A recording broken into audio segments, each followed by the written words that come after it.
नमस्कार, मी अस्मिता. माझ्या रेसिपी चॅनलमध्ये तुमचे खूप स्वागत. आजची आपली रेसिपी आहे चमचमीत बटाट्याची रस्सा भाजी. अगदी सोप्या पद्धतीने ही भाजी कशी करायची ते आज आपण बघणार आहोत. इथे मी 3 मध्यम आकाराचे बटाटे असे थोडे जाडसर काप करून घेतले आहेत. इथे कढईमध्ये 2 मोठे चमचे तेल मी घेतलं आहे. थोडी चमचमीत भाजी बनवणार आहोत त्याच्यामुळे तेल मी जास्त घेतलं आहे. तुम्ही तुमच्या आवडीप्रमाणे तेलाचे प्रमाण कमी जास्त करू शकता. फार झटपट बनणारी ही भाजी आहे. तेल गरम झालं आहे. अर्धा टीस्पून मोहरी घालून फोडणी करून घेऊ. मोहरी चांगली फुटू द्यायची आहे. मोहरी चांगली तळतळली की त्याच्यानंतर अर्धा टीस्पून आपल्याला इथे जिरं घालायचं आहे.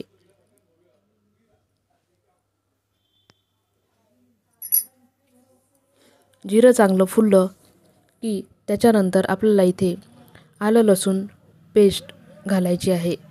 1 चमचा आलं लसूण पेस्ट आपल्याला ह्या भाजीला वापरायची आहे. 4 ते 5 लोकांसाठी आपण ही भाजी बनवत आहोत. फार झटपट बनणारी ही भाजी आहे. घरात उपलब्ध असलेल्या साहित्यातच भाजी ही बनवून तयार होते.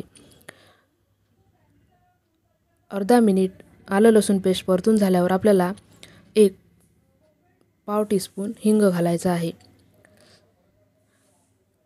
त्याच्यानंतर इथे 1 मोठ्या आकाराचा कांदा बारीक चिरून घ्यायचा आहे आणि तो पण आपल्याला फोडणीमध्ये चांगला परतून घ्यायचा आहे.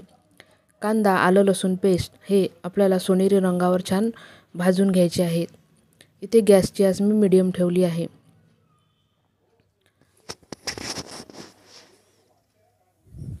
घरात कुठल्याही प्रकारची भाजी नसेल तर बटाटे आपण ठेवतोच. बटाट्याचा चमचमीत असा रस्सा नक्की करून बघा. आलं लसूण पेस्ट आणि कांदा छान गोल्डन रंगावर परतून तयार आहे. आता आपल्याला सुके मसाले घालून घ्यायचे आहे. त्याच्यामध्ये आपण अर्धा टीस्पून हळदी पावडर, 2 टीस्पून आपल्याला इथे धणेपूड घालायची आहे. इथे धणेपूड थोडा रस दाटसर येण्यासाठी मी जास्त घातली आहे. 3 टीस्पून आपल्याला लाल तिखट घालायचे आहे. तिखटाचे प्रमाण तुम्ही तुमच्या आवडीप्रमाणे कमी जास्त करू शकता.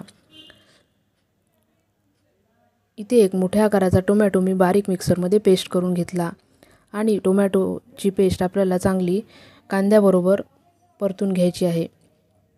कच्चेपणा जाईपर्यंत टोमॅटोची पेस्ट ही परतून घ्यायची आहे. झाकण ठेवून मिनिटभर सर्व जिन्नस मी परतून घेतले. तुम्ही इथे बघू शकता मसाल्याला छान तेल सुटले आहे. आता जे बटाटे आपण कापून घेतले होते ते बटाटे आपल्याला फोडणीमध्ये घालायचे आहेत.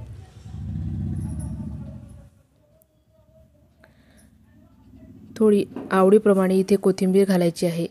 अशा पद्धतीने कोथिंबीर फोडणीमध्ये घातली की खूप छान स्वाद भाजीला येतो.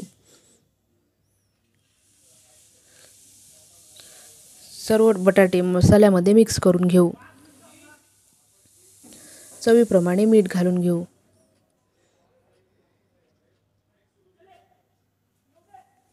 इथे मी गरम पाणी वापरते आहे. भाजीला गरम पाणी वापरले तर कट छान येतो. आवडीप्रमाणे कितपत दाटसर तुम्हाला रस हवा आहे त्या पद्धतीने तुम्ही इथे पाणी घालायचं आहे. थोडी पातळच ही भाजी छान वाटते. आता झाकण ठेवून आपण बटाटा सॉफ्ट होईपर्यंत शिजवून घेऊ. मध्ये मध्ये आपल्याला भाजी ही परतून घ्यायची आहे, मिक्स करून घ्यायची आहे. 80% बटाटा हा शिजून तयार आहे. आता ह्या स्टेजला आपल्याला 2 टीस्पून इथे दाण्याचं कूट वापरायचं आहे. दाण्याच्या कूटामुळे फार छान स्वाद ह्या भाजीला येतो. फार झटपट बनणारी ही भाजी आहे. तुम्ही नक्की करून बघा. माझ्या चॅनलवर नवीन असाल तर चॅनलला सबस्क्राईब नक्की करा, म्हणजे माझे आतापर्यंतचे व्हिडिओ तुम्हाला दिसतील.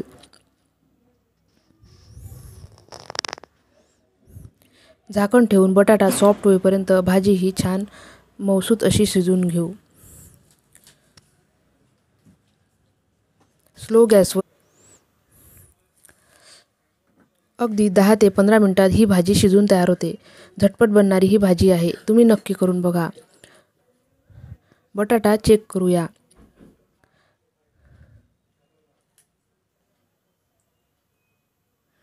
बटाटा चांगला सॉफ्ट शिजून तयार आहे. गॅस बंद करून भाजी सर्व करून घेऊ. व्हिडिओ आवडल्यास लाईक करा, शेअर करा, सबस्क्राईब करा आणि बेल आयकॉनही प्रेस करा म्हणजे माझ्या व्हिडिओच्या नोटिफिकेशन तुम्हाला मिळतील. चॅनलला सबस्क्राईब नक्की करा. हे पूर्णतः निःशुल्क आहे. कुठल्याही प्रकारचा खर्च याला नाही. अशा पद्धतीच्या रेसिपी तुम्हाला आवडत असतील तर चॅनलला सबस्क्राईब नक्की करा. भाजी आता सर्व करून घेऊ.